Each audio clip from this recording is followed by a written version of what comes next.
any alcohol. Will you check and see if we pop up live? This is part of We the are problem. live. Okie I don't know. Because you and I had the flu. Yeah, I'm off tomorrow. I'm off Tuesday. I wonder why you're still sick. I'm just saying. No. Kim, by the way, you are in charge of monitoring chat. Okay. Chat. Yeah, give me a job. I don't know what I'm doing yet. Yeah. I've been doing that for a while now. Where you been? I know.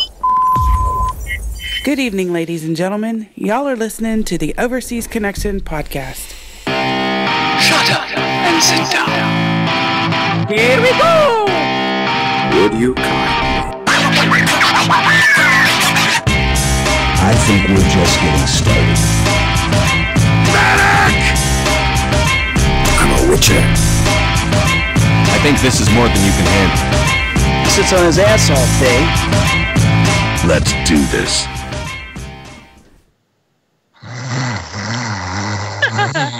Wake up!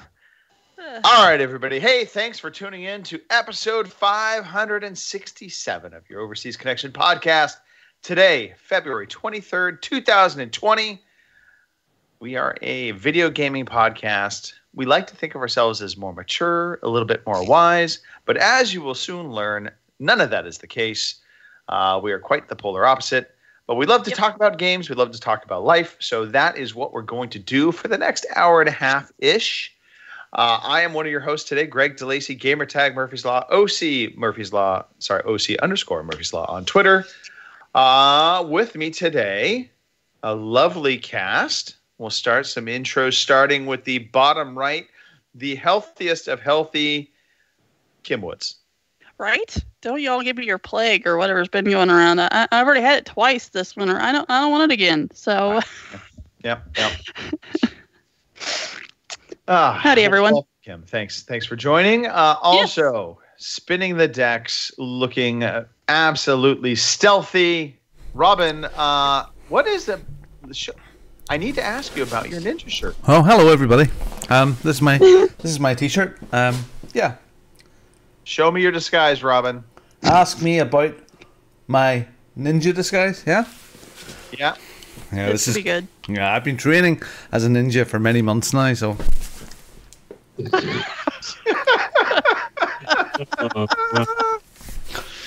Is that just the coolest t-shirt or what? It's disturbing beyond belief. I love it. Don't take my eyes off your tits. Hello everybody, it's Robin Tate here in the mad thing that is Ballymena in Northern Ireland. I am here, thank goodness. It is a welcome relief to be here talking to you all. Mark's eyes are bleeding, by the way. But we'll get to that all in a little minute or two. Hello Pete, hello Greg. Hello. By the way, number 10. Am I the only one that when Robin pulled on his disguise, it felt like I saw two sets of eyes?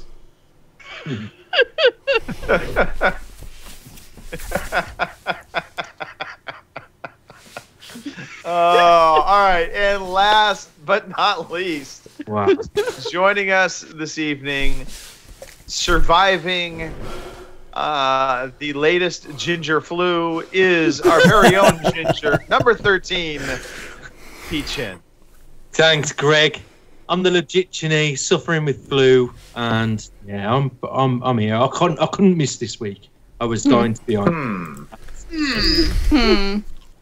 Regardless of fitness levels, I'm going to be on the show. So here I am. Excellent. Well, thank you for taking the time to join us, as we always do, every Sunday at 9 p.m. in the UK, 1 p.m. on the West Coast, 4 p.m. in the East Coast, 3 p.m. in the Central Time Zones, because God knows we love our people in the Central Time Zone. You better. Yeah, well, hey, you know what? We recognize the Heartland, Kim.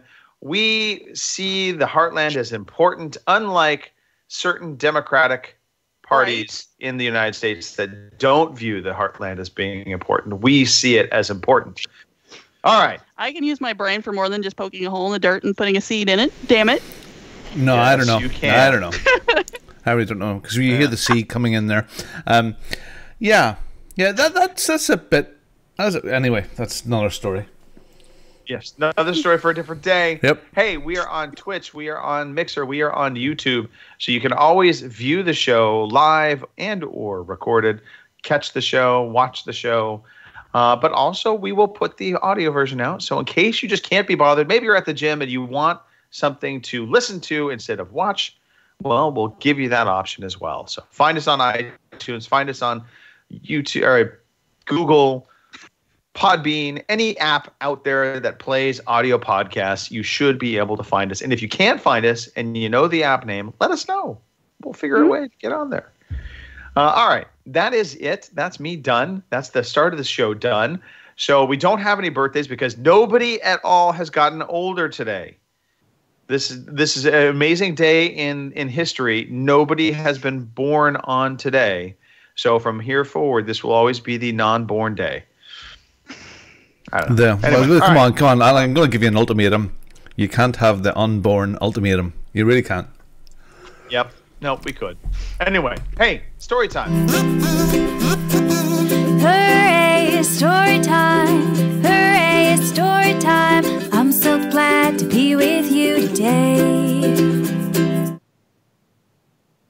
I love that. It's just a lovely little jingle. It makes you just want to talk about life. So that's what we're going to do. We're going to talk about life. Kim, your life seems to have been somewhat quiet. Yeah, I mean, not a whole lot's happened this week. No sick cats or anything like that. Or, I started back at my early hours, which let me tell you, getting up at 5 o'clock in the morning or 4:50 at some mornings, it sucks. But, it is what it is. So routine. Now, this is for your job, or is this? Yeah. Okay. My nephew Colton, my brother, went back to day shift, which means I go back to day shift. So. Yeah, so I watch him from about 5:30 in the morning till about 4:30 in the afternoon. So, yep, he's one. Let's be honest. You put him in the closet from 5 o'clock in the morning till 4 in the afternoon, letting him out for small bathroom breaks, occasional food. Yeah, I feed him every once in a while, stuff like that. But yeah, mostly he's just in the closet while I'm sitting back drinking whiskey and watching The Witcher. So there you go. Yeah. Sounds perfectly fine to me. Right. All right. Let's see. Who should we go to next? I feel like we need to get a Ginger update. This is going to be sad. For a while. I have to imagine we should be playing violins as this goes on. Whoa. Something sad and soft. Oh, here I've got violins here. Hold on. Hello, my fellow podcast family. Sorry. That's sad. Sorry. Yeah. Yep. All right. Ginger, let's hear it. All right. So there's been wedding stuff going on. A whole lot of that. We've got our invites now, so we're close to sending those out, and we've got our photographer organised, and all the deposit and all that jazz is paid for that. What else? I've thought of a date for a stag do, which is going to be on the 30th and 31st of May.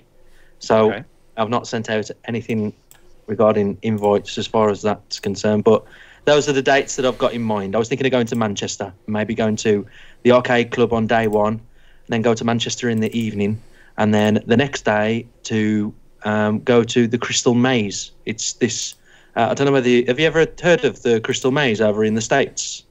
No. Okay. Yeah. But it's an old TV show, like a game show with a really wacky presenter, Chris O'Brien, and it's almost like a puzzle thing. You're locked in the room and you've got to solve the puzzle and get the crystal. And if you don't get out of the room in time, you get locked in. Or if you get the crystal, it all amounts to time that you get in the final dome where you have to collect silver or gold tickets. And it's this real exciting.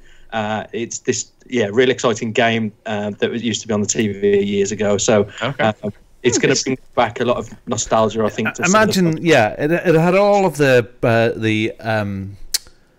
damn it, what do you call it when they spend money on a production? The production costs, the quality of the production as an escape room in London.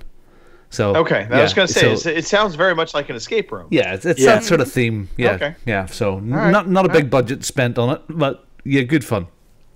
All right, now what I'm failing to hear, and just need to get some clarification here. When do the hookers and drugs come into play?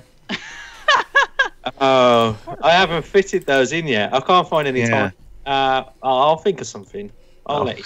Good man. By the way, just okay. I have to just point this out. One, Pete, just looking at you, you look sick. I've noticed your demeanor. He's pale. You're squinting. You're definitely more pale than you normally are, which is saying a lot. Right. The screens are too bright. Right. Yeah. You're squinting like the sunlight hurts you, even though the sun is already set. Yeah. Vampire. Are you sure you're not turning into a vampire? That's actually my next question. He looks like he spent 2 weeks on a cruise ship. I know. Yeah. With coronavirus. Well, okay. Maybe this thing called the sun would be good for you. Step outside. Although I heard you guys haven't had sun in like weeks, have you? Hey, no, we had a real good day today. I don't know about you, Robin. No. Okay. Snow. It was really bright. Oh, it was really nice over. It was a bit windy, but apart from that, it was really pleasant today. But it's the first time I've been out in 4 days. I had to go and pick my mum up and my dad, so they all come. I got them round and Shell's mum for a meal, so we've had that today. So yeah, we've been doing wedding stuff. I've planned that date for a stag do. I'm probably going to leave it as an open invite. So if people haven't been to the arcade club or not going in April for the VG meetup, they can come along to that for the day. What date again? And go home. Huh? What date is it again? 18th of April. Is that the VG meetup as well at the same time? Yeah. No. The VG meetup is the 18th of April, and then my stag do is going to be on the 30th and the 31st of May. That's going to be the first. Right, okay. Yeah. And so your stag do, sorry, is when is your stag do? The 19th? 30th. The 30th and the 31st of May. Christ, I have a lot of travel.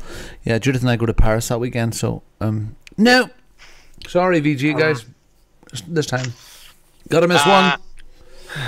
So yeah, I'll leave my stag do open. I think for people who can't make that meetup, and they can come along to, they can just come for the day. They don't have to go to Manchester in the evening because I know it costs money. So it'd be good to see a few people. But if you can't, you can't. We ain't all made of money in around. Hey, tell you what, if it's anything like half the fun we had in Amsterdam, it'll be fun. And it was nothing to do with the drugs or the hookers or anything like that or the strippers. It was just a fun group of lads. So, yeah. I do expect a lot of you, Pete, though. Your brother has set the benchmark, or I should say the bar top, as being the highlight of a stag do. So I do expect to hear tales of a ginger on top of a bar top. No, you won't get that from me. No way. You sure? Yeah. Maybe with some alcohol inducement. Yeah, I'm not the type to go to get heavily influenced and to overindulge. Only when that one night when I was with Robin and he killed me at the house. That was bad. That was bad. Me? I can't keep up with a guy. He's an absolute. In fairness, you did seem to stay in control that night, unlike other individuals that we're not going to name. That there were sightings, but I was totally in control. I'm just an exhibitionist. I wasn't in control. Wasn't going to say anything. I was, trying to keep the sanctity of what stays in. No, I throw my clothes off and walk around naked at every opportunity that I possibly can. So right.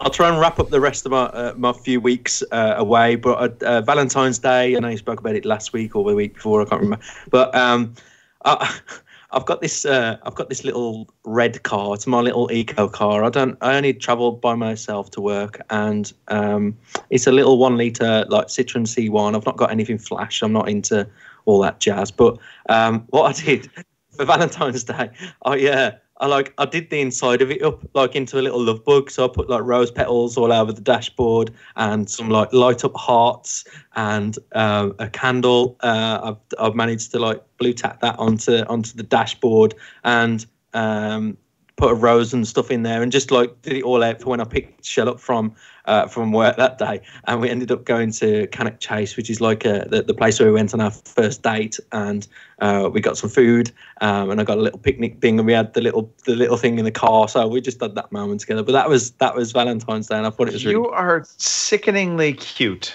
Yeah, it kind of kills me. It was super cute. She loved it. She was, she loved it. So, to all you men out there, or ladies as well that want to surprise their partner. No. Well, on the screen right now is lad baby who had his car graphic wrapped by his wife, where it says "I love my wife" on the car side of the car, and big photographs and love hearts all over his car. So yeah, honestly, next year there's the thing that you need to do to proclaim, the first year of marriage and all that there. So yeah. So that was Valentine's Day. I've had a tattoo as well this week, and it's all scabbed up. So it's no point in showing you, but it's where. That's something new for you. Are you tattooing over tattoos now? Is that what's happening? That's what I was doing anyway. Oh, okay. Yeah, my whole body's been a cover up, so I've only got two more appointments on my right arm, and then that's pretty much the whole of my body complete. Then from cover ups, the only thing I'll have left is my feet and my bum, and I'm not too sure whether to do either yet. So you must be so odd looking naked, Michael. You're like a reverse Michael Jackson. Yes.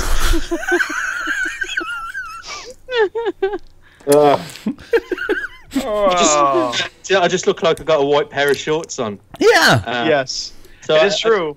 I mean, Pete, you say you're afraid to you remain in control and you don't do anything nutty. You were like on this podcast naked, and none of us knew. We all thought you had a T-shirt on, and then we realized no, he's just sitting there with nothing on. So yeah. All right.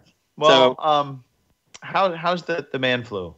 Yeah, it's all right. I'm on day like 4 or 5 now. 5, I think it is.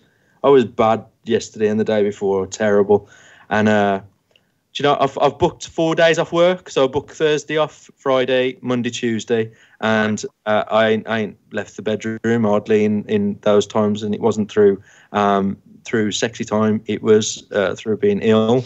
Tonight I just thought, stuff it. I'm gonna have a drink. I'm off tomorrow and I'm off Tuesday, so regardless of how I feel, I'm going to go out wedding ring shopping hopefully tomorrow or Tuesday, see how I get on. But yeah, I've got man flu, so that's why my voice sounds a little bit rough, but that's me, You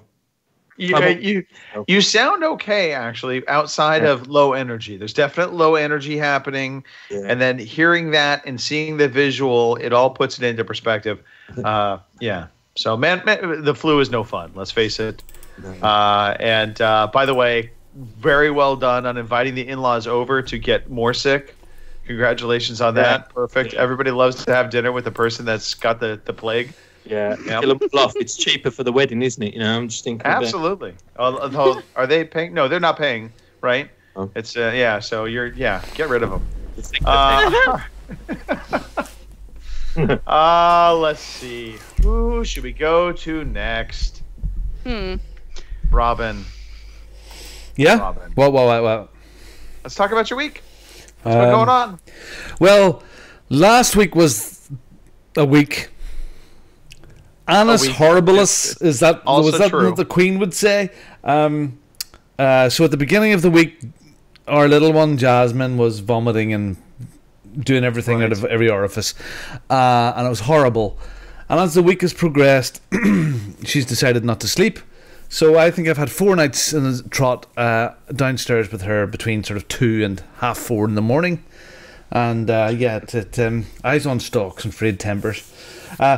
Very disappointed on Thursday of this week. Her adoption fell through completely, and the people that were going to adopt her have been disappointed. Nothing to do with them.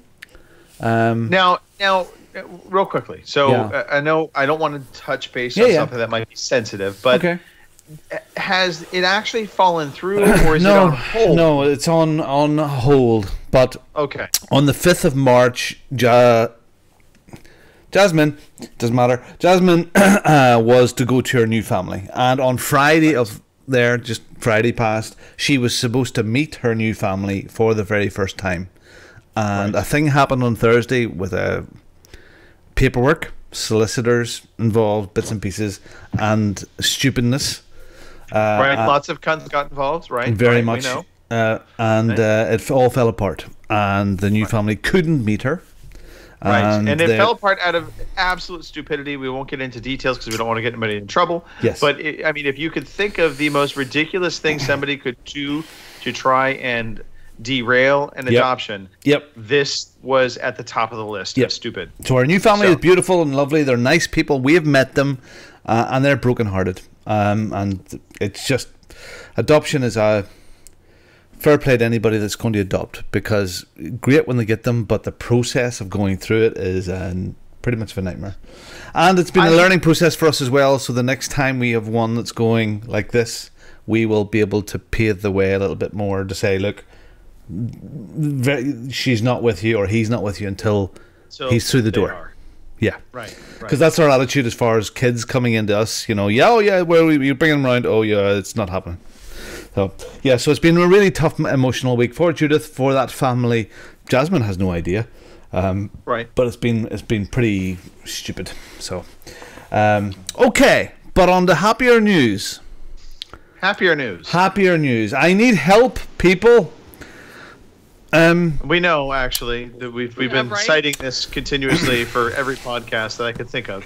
So I know it's early, okay? I know it's early, and I'm talking about, and we have touched on this a bit, Greg, so you'll hopefully be involved. But the spreadsheet for 2021 was started today. Now, what that means is Tate's on tour, my family, and we're going to the States again. And there was a sort of a thought process that we'll do a 2-drop stop. So we'll do the second week in Florida again, and go and do Florida, and the first week in Tennessee. Because I've got this thing, and I don't know what it is, and I think it started with Dollywood, wanting to go to Dollywood to see that, and go to places like Pigeon Forge, where Dollywood is, Gatlinburg, Chattanooga, maybe even get up as far as Memphis and go and visit Graceland. And then leave Memphis quickly again. And the Smoky Mountains, maybe seeing a real bear. And I think this comes back to how such a wonderful time we had in Yosemite. And we kind of want that sort of thing again. So I was doing the spreadsheet today. And I can get flights from Dublin directly to Knoxville. The cabins up in the woods look fantastic. Not terribly dear. The car hires as normal. The problem comes that I have 6 flights to pay for. The internal flights from Knoxville to Orlando, not too bad. But the big thing is the park tickets again, because we would want to go to Disney to see the new Star Wars bit, but we'd love to go and spend our time in Universal again. And looking at that, I need to get on to the people that sort my tickets usually. But they make it really, really awkward to buy tickets for 7 days. Like, the come and go as you want to. Park hoppers. You have to dig for, maybe for the state side, it's okay. But the ones that are all in the sort of UK wide, it's like buried really, really deeply. It's all 14 days. So 14-day park hopper tickets between Universals and Disney's for 6 people. How much? How much, Mr. DeLacy? Oh God, yeah, you're talking probably $2,000. Double it. Yeah, well, I was gonna say for 14 days. See, but you don't need 14 days. I don't need 14 days. I think exactly. I only need 7 or even 5. Yeah. So where are you buying your tickets from? If I may ask? No. With the same people we've bought several times before, and it's been great value. Right. But even them, I'll have to give them a call and say, look, what's your 5 or 7 day deal on park hoppers? Right. But if you go onto their site, you'll not see any of that. You just you buy the 14 days. 14 days. What about just going direct? Yeah, that too. Again, sorry, today is day 1. Spreadsheet has formed. No, fair enough. So when I do all the different car hires and all the different bits and pieces, and then a few grand of spending money and all the bits and pieces for sundries, it's too much. It's more than California. Yeah. And I know I've got I get that. I've got 2 extra people. So part of my dilemma is today going, do you know what? I'm looking at that area of the Smoky Mountains and then around there, and it looks absolutely fabulous. Gatlinburg and Chattanooga, it all looks so fantastic. And there's more than 2 weeks of stuff to do in those areas. Right. A couple of days at Dollywood, picking a show, some of the big food shows, pirate stuff, pirate dinner dance or dinner show and all that sort of thing. And I'm kind of thinking, Greg, I might spend Just time go to out there. Tennessee? Yeah. Yeah. And I don't know you how that certainly could do that. I don't know how That that would be my recommendation, by the way. If you're going to do 1 week in Tennessee, 1 week in Florida. Mhm.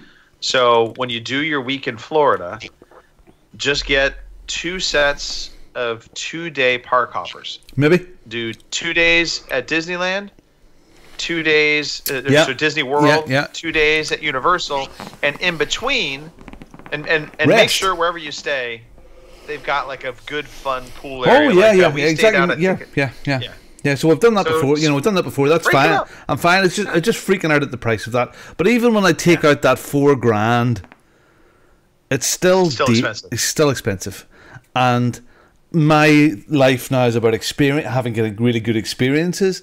Sure. And I've been there before, and I would love to go. There's so much beautiful stuff and naturey stuff, and if you just look at Pigeon Forge and all around there, it looks fab. So much to do. Hey, here's what I will say, and I will say this because I loved the hotel. I've told many people about this. Gaylord. I think but the Gaylord in Tennessee, it is right next to the Grand Ole Opry. So again, something you can go see. It is a fantastic hotel, resort, convention center. I mean, it is a spectacle to see. So and then they've got a huge mall right next door, so there's plenty of shopping. So Yeah. I would highly recommend taking that. So I've sort of had it in my head for a while to go to Dollywood, but just the area. And so is there enough in the area to justify going out there? And there definitely is. Definitely is. Yes, Yeah, Harley Dan, Whistler Bike Park, Whistler. Wow. You know, it's a lot of stuff. Sorry. Just to jump in, I'm going to go to Nashville for Yeah. my honeymoon. Yeah. Right. Yeah, so I'm looking forward to going out there as well and doing those, having those little days out. I was hoping, because it's about 3 hours, I think, 2.5 hours, 3 hours to Memphis from Nashville. There's also the Jack Daniels distillery, which is about an hour and a half. So, yeah, there's a whole bunch So of much. stuff, and as well as music, the culture out there. So I can't wait to go. I think I'm turning into a hick anyway. So no, That's true. Oh, We've yeah. heard you were a redneck many times. Yeah, looks like it. So that's again. There's nothing has been done, nothing has been planned, but it just the plan. California and that big trip started 1.5 years or so beforehand. I can't book anything now, but in 6 months' time I will. The other challenge we have, one of our foster kids, who's now doing very well and now lives in Manchester in England, is getting married. And she's not having her wedding in Manchester, which would be bad enough. She's having her wedding in Rhodes, in Greece. Greece. Nice. All right. Wow. The invitation arrived the other day. So we have to go out to Greece. Could be worse places to go. I know, and that's great. I'm looking forward to it, but that's at the beginning of August. So that's sort of, the minimum, like 2 or 3 days, you're going to be out there at that. Right. So there's that balancing, and anyway, we can't wait. Oh, this is great, all these things ahead of us. Isn't it brilliant? It is. It is indeed.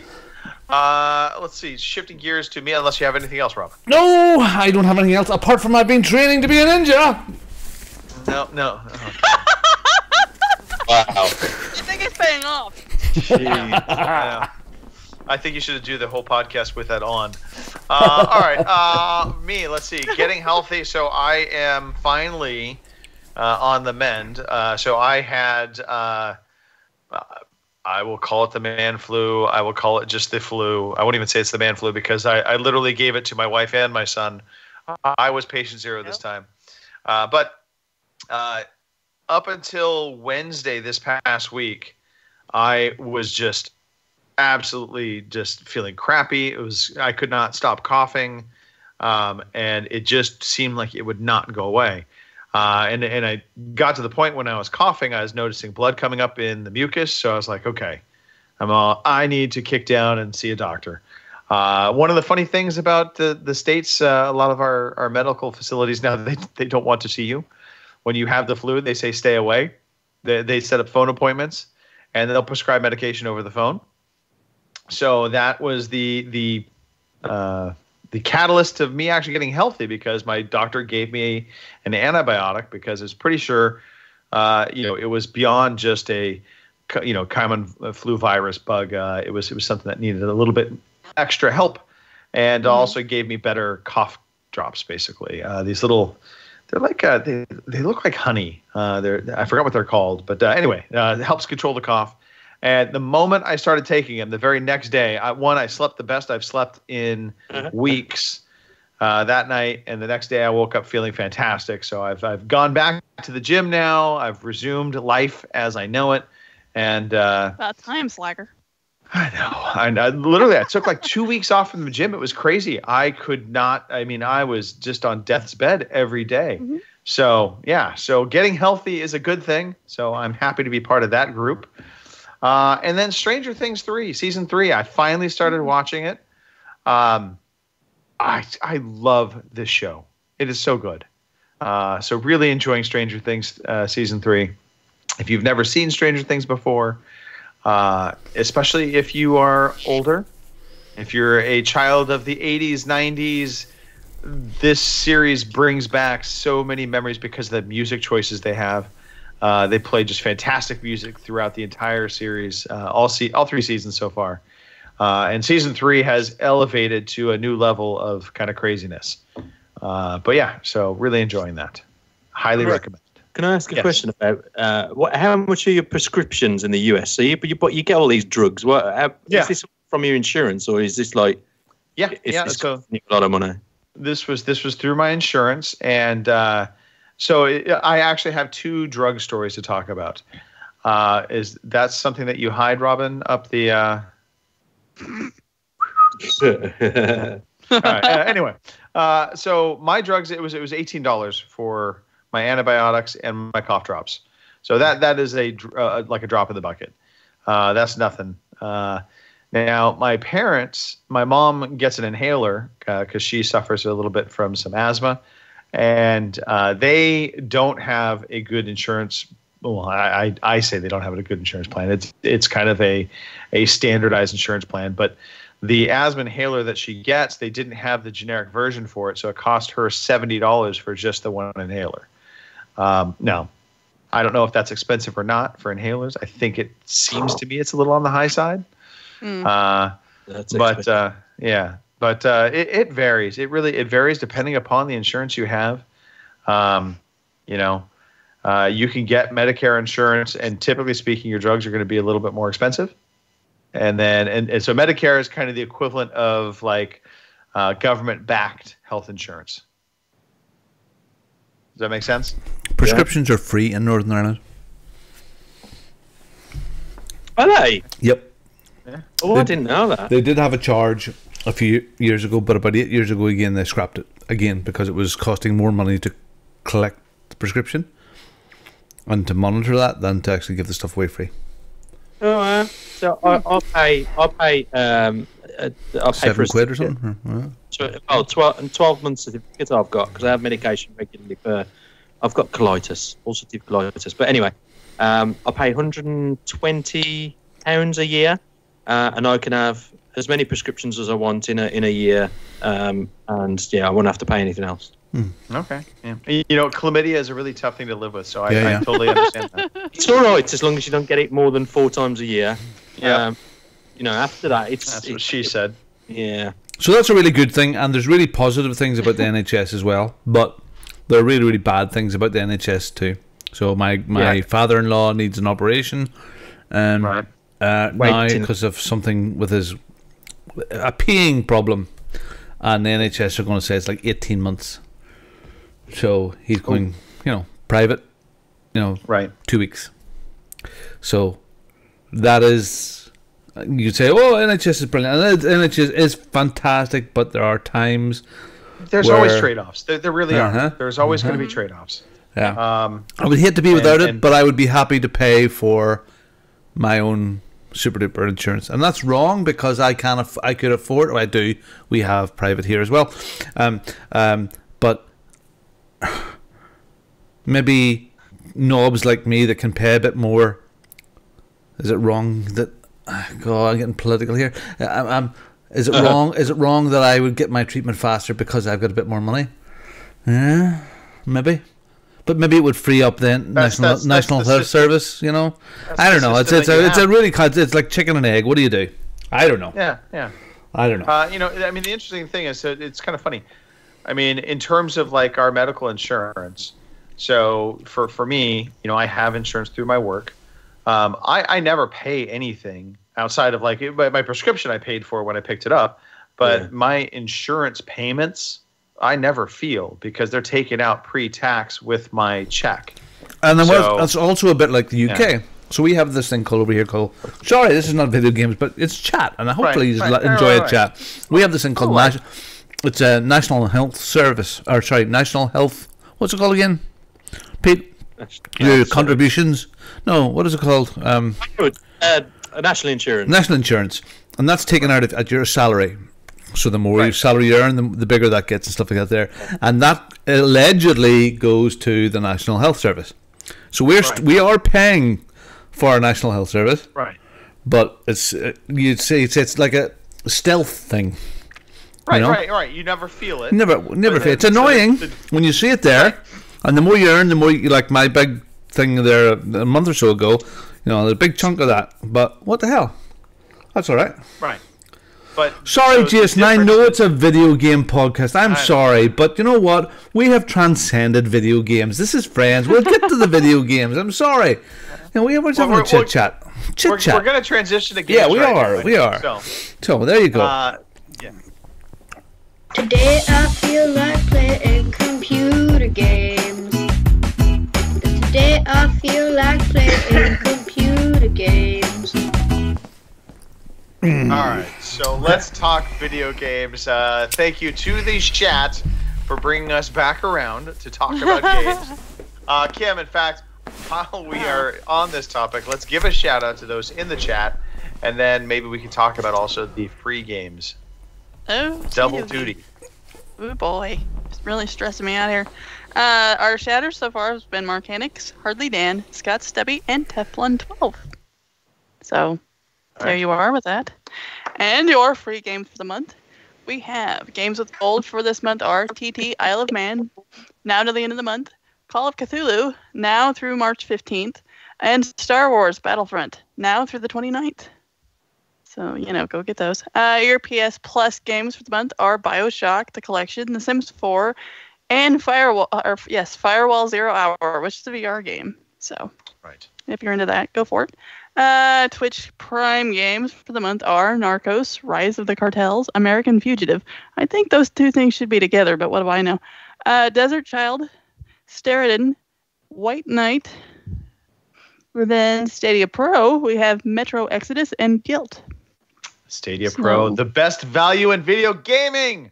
No, sure. Just a reminder: if you did not remember to to cancel your subscription on Stadia Pro, it is already renewed. Many of us forgot about that. Yes. I did not. I canceled mine. So good on you, Kim. Yep. The funniest part is the question I posed to Robin. I posed it also to your brother Pete. Mike, he did not respond to me. Yeah, he's as bad as me. Yeah, but did you also have Stadia? No, you didn't, Pete. No, I just mean with messages. He's terrible. Gotcha. Yeah, fair enough. He is terrible. But the question was, when was the last time you actually played Stadia? And I don't know if anybody in the chat has or had Stadia, but it would be curious to see if any of them did. When was the last time you actually played Stadia with the intent of playing the games that you had on Stadia, not just out of curiosity if it was working well or not? Well, I think I said that Stadia is not my platform of choice for a new release. Right. And the new releases that I have are so good on the platforms that I already have that it's just Stadia is still just a curiosity to me rather than a real platform. So until they start to have Stadia only games and not stuff that came out 6-8 months 2 years ago, no, and I'm not willing to throw 60 quid at it for a new game. That's their problem. The biggest problem, and I will say this till I'm blue in the face, is that Stadia launched with no actual good content that said, I need to have this platform. This is cutting edge, brand spanking new. Right. Well, and even the content, maybe that's disingenuous because I also want to say features is probably part of that. If Stadia had come out with an amazing set of features for the gamer, then maybe, just maybe, it would be like, oh, you know what? Hey, this actually is worth playing. But it came out kind of half-baked, and the only exclusive they had was Guilt at the time, which that was their one exclusive that they had timed exclusivity on, as far as I know. I don't think it was made for Stadia, but I think it's a timed exclusive. But that was the one they launched with, and now a mere 3 months later, that's again being offered up for free. It's one of the issues I have with their whole platform is the games that they offered up a month back that you're paying for, they seemingly have started offering up for free quickly. Look, I get it as a cheap if it was something like Stadia with Game Pass, so they were just streaming Xbox, they partnered with Microsoft or Sony, and they streamed that content onto this quick portable device, a bit like OnLive tried to do. Then they wouldn't have had it would just be a service rather than them had to be creators as well, and they would still get a kickback out of the sales of the stuff, which is what they're doing right now, but they're trying to do it all themselves. If they had done that, well, maybe. But right now, so it could have been sold as a cheap console for a real budget, for someone that couldn't afford the Xbox One X or the PS4 brand new 300 or 400 quid. This little handheld thing, and the plug in the back of your TV, half decent internet connection. It's not going to be the best picture quality ever, but it's not going to be bad, and it'll have everything that your mates have. But they've kind of missed that bubble, I think. So, I think it's dead. Oh well, I think it'll be dead. They did open up to more devices now, so apparently more phone devices are going to be available to be playing Stadia. That's good, because I think initially it was just the Pixel 3, which was like, who has a Pixel 3? There's very few people out there. I think that Joe Biden has more chance to be the Democratic candidate for the presidency than Stadia coming back from the dead again. So there you go. We shall see. But let's not focus on Stadia at the moment. Let's talk about the games we've been playing. I'm going to start, because after I finish up, I'm going to walk out that door back there. Okay. I'm going to get myself another beer, and then I'm going to possibly use the restroom. Maybe not in that order. All right, PUBG. I've been playing quite a bit of PUBG again of late. The new map Karakin has released. That is a much smaller map. It's a 2x2. Also a smaller player count, which I think a lot of people didn't realize. It's only 64 players on that map. Has destructible environments. The time to get into action is almost instantaneous. The moment you land, you're almost always in proximity of somebody. So you don't have those kind of drawn out loot cycles that you do in the bigger maps, where you could land, nobody's around you, you spend a good minute or two just looting, trying to kit yourself as best you can, and then you go seeking engagement with other players. Here it's you hit the ground and you're scrambling for a weapon, and then you're getting engaged. You're engaging in a firefight almost within seconds. So it's fun though. It's been fun. It's been great. Been playing with Mark and his nephews, also his son. And just having a really good time with it. So enjoying PUBG a lot. There's some news. We'll be talking about PUBG in a little bit as well. I don't think PUBG is dead, which I know a lot of people kind of were always saying it was going to die. Fortnite was going to kill it. And while Fortnite certainly has taken the lead in terms of battle royale games, I still think PUBG has its space. It's got its positioned nicely for what it is. Pete, I think it delivers a wicked element of excitement when you're dropping into that zone. And if you're in a small area, just like that new map, Kraken, did you say? It's intense, man. And you don't get many games like that. That was one of the first to deliver that experience for me. And I just thought it was just I thought it was amazing, and I don't think I'll ever stop playing it. Maybe not as much. I've not been on it recently, but man, that game is sick. I don't care what anybody says. And Fortnite's just too complex. It's a young kid's game, man. The building element of it is nuts. My kids still do nothing else but play Fortnite. Oh, but how fast are they, Robin? You know, they're like. Well, every time I try to hit them, he gets away. Yeah, so they're pretty quick. What's really annoying me is that they keep on coming to me and asking for more money to spend on Fortnite, and I'm on the season pass. And right. We've spent enough on Fortnite now. Not that it was free, but we have spent 60, 70 quid, and that's it. No more new costumes to buy. Nah, sorry. So now, I have to admit, for the first time, I bought the season pass with PUBG. I bought the initial game way back when. I've had PUBG now for 2.5 years, somewhere around there. So I finally kicked down and bought a season pass just because I felt, you know what, I'll give them a little support. I've gotten so much value out of this game, way more than what I think I paid $30 initially. This game has delivered in spades.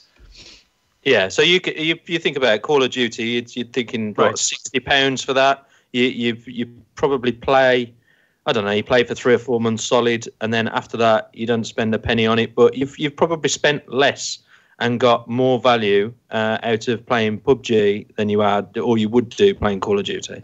I mean, I could be wrong, but I think you have. No, very much so. I paid basically $60 for Call of Duty to pay for giant 68 gigabyte updates. Right? Yeah. Anyway, all right, Pete. This next game I played and finished, and you also played this game and finished it. Okay. Batman, Telltale, the Telltale series Batman game. Real love-hate for me with this game. I absolutely loved the story, and I did. The gameplay mechanics of the game I thought were fine. It's funny because it's actually a pretty forgiving game. In previous Telltale games, like especially like the first 2 Walking Dead series, you miss some of those button prompts. There were usually consequences to them. In this Batman game, more often than not timing out those button sequences fast enough is not, or hitting the wrong button and then hitting the right button doesn't really hurt you. There's a meter that builds up for kind of like a super move, if you will, that happens, and that's really what hitting the button prompts in the timely fashion lends to. But you can kind of get through the game even without hitting those button prompts properly, or oftentimes even hitting them at all. I had at least one instance where I'd put the controller down because I had to take care of something, and was just kind of letting the sequence play out, and then there was a dialogue choice that came up, and I just didn't say anything, and my character, it actually reacted to the fact that I didn't do anything, which I thought was kind of clever. Okay, well, let's get these here are never about the gameplay. Okay? It's about the story. So was the story any good? Was it worth your time? I thought the story was excellent. I enjoyed the story. This game is about the early days of Batman and Harvey Dent, when Harvey Dent is a prosecutor running for mayor, and they do some things differently than the original or some of the other Batman stories. So I don't believe this is what they consider canon. I think this is Telltale's version of Batman's origin kind of story, and it's not so much his origin story, but it's the origin story for a lot of the villains. Yeah, Joker. If that makes sense. Joker, Harvey Dent, Two-Face, the Penguin. So those interactions, those storylines were different than what I had traditionally known to be the Batman storyline. So I thought that was a little refreshing. Enjoyed it. And my hate element with this game was it's a very glitchy game. For whatever reason, I mean, look, Telltale had their problems, and this is, I think, ultimately the shame of Telltale is that they didn't QA these games very well. So there were a lot of shame. There were just a lot of just little graphic bugs that would happen. So I mean, I had an entire dialogue sequence happen with somebody just missing. It was I was talking to an invisible person. The head missing or something. Yeah.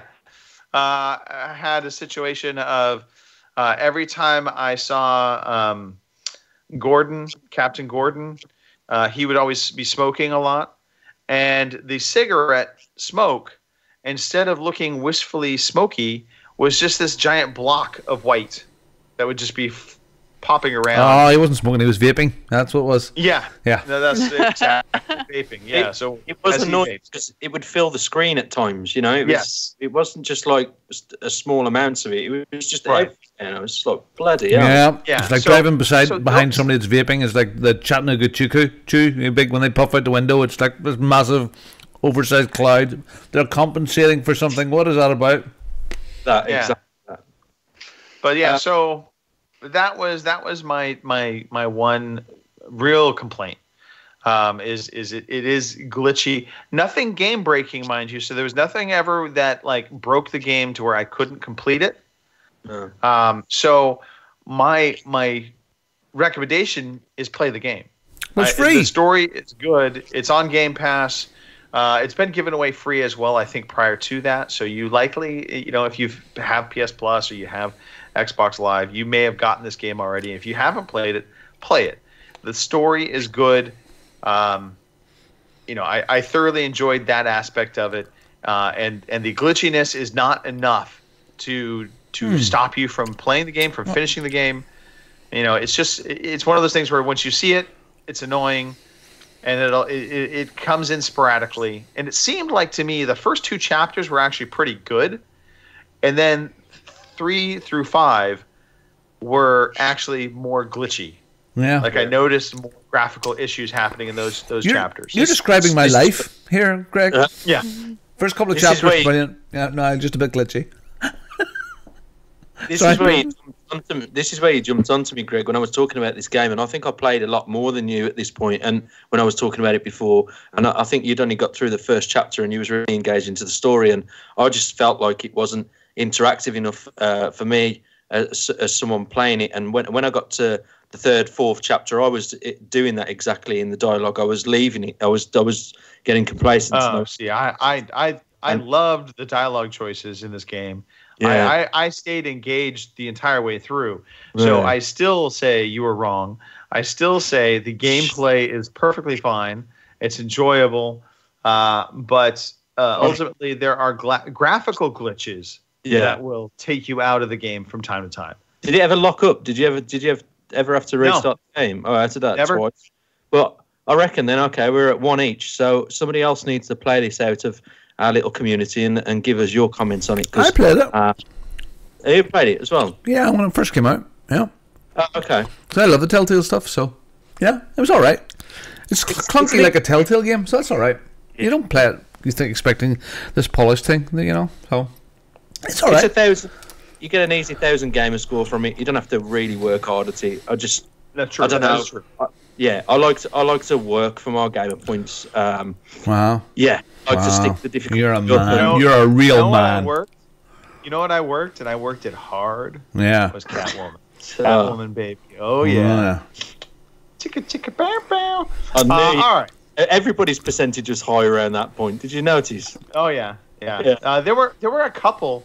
I'm trying to remember. I don't want to give anything away within the game. It's been a while, but there were a couple that I like. There's a choice in the game, and I won't say when it happens in the game, but there's an opportunity for you to remove Batman's mask or keep it on. Yeah. And the ramifications of taking it off or keeping it on are pretty dire. Like you understand that you don't do this, it could be bad, really bad. And I was, I think, like in the 27% that said, "Fuck it, I'm keeping my helmet on." Yeah. And I found that interesting. I only take my mask off for one thing only. Exactly. Catwoman. Pick his nose. All right. That is me done. Why don't we shift gears to Kim would love to hear about old lady boobs.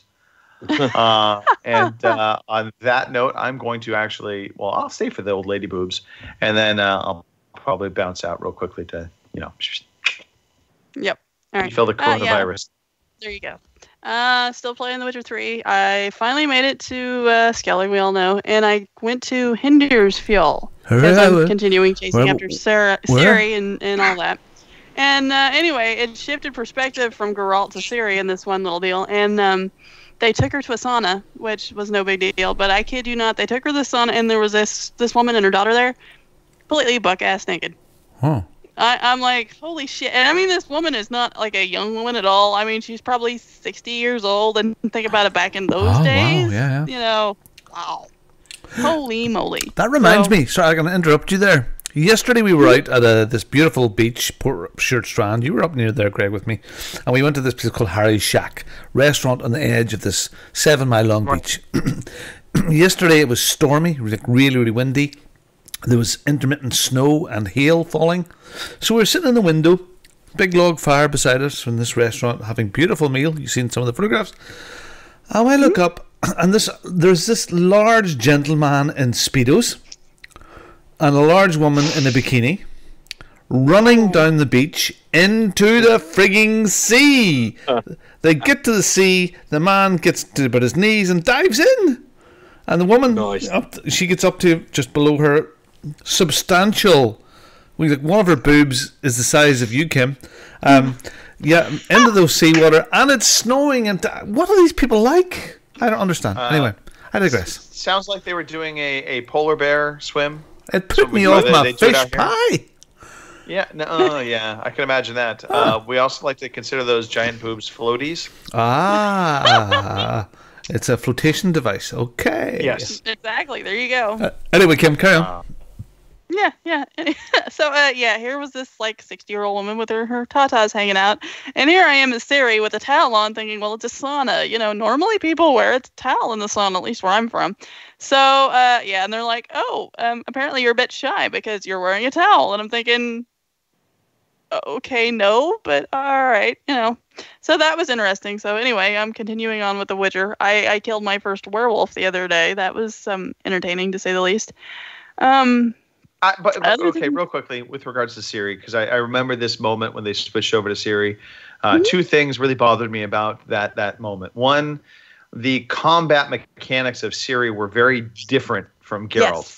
And that always threw me off. It took me a long while to kind of come to grips with that. The other thing that really bothered me was I continuously kept looking at Ciri, wanting her to be naked. Well, and she's not bad, so. But she's decidedly young in that game, and there was a guilty thing happening. It was understandable. Uncle Joe. But I don't know. The one guy that was there with her after they dug her out of the ocean, he didn't seem to mind it any. But whatever. So anyway, continuing on from that, I played a little Red Dead 2, doing John's stuff. He's got some bounty hunting and whatnot going on, and typical 2 years for me right there, considering.